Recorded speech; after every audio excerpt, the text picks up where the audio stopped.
Bugün ben sizlerle asan bir kurabiye resepti bölüşeceğim. Bunun için bize lazım olacak 200 gram yağ, 1 armudun stəkan duru yağ, 1 stəkan pes soğuk, 4-5 stəkan un ve 1 adet yumurta, 1 xörək kaşığı kabartma tozu ve 1 adet vanil. Duru yağı diğer yağın üzerine əlavə edirik. Pes soğuğu da 1 adet yumurtanın vanili əlavə olunur ve yarım paket kabartma tozu. Bunları yaxşıca karıştırırıq. Ve son olarak üzerine az unumuzu əlavə edirik.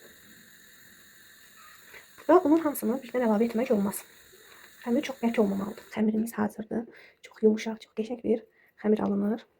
Xəmirimizə forma verib sobanın üstünə düzəcək. Bu formada yoğurladıktan sonra ortasında belə bir boşluq yaradırıq.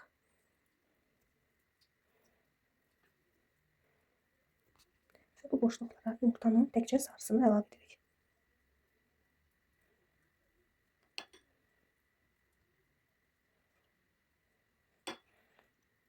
Bu şekilde şeker çöreklerimizi sobaya pişmeye gönderirik. Artık şeker çöreklerimiz hazırdır. Çok kövrek ve çok güzel tamı var. Şeker çörekleri bu qaydayla hazırlayıp nuş edebilirsiniz.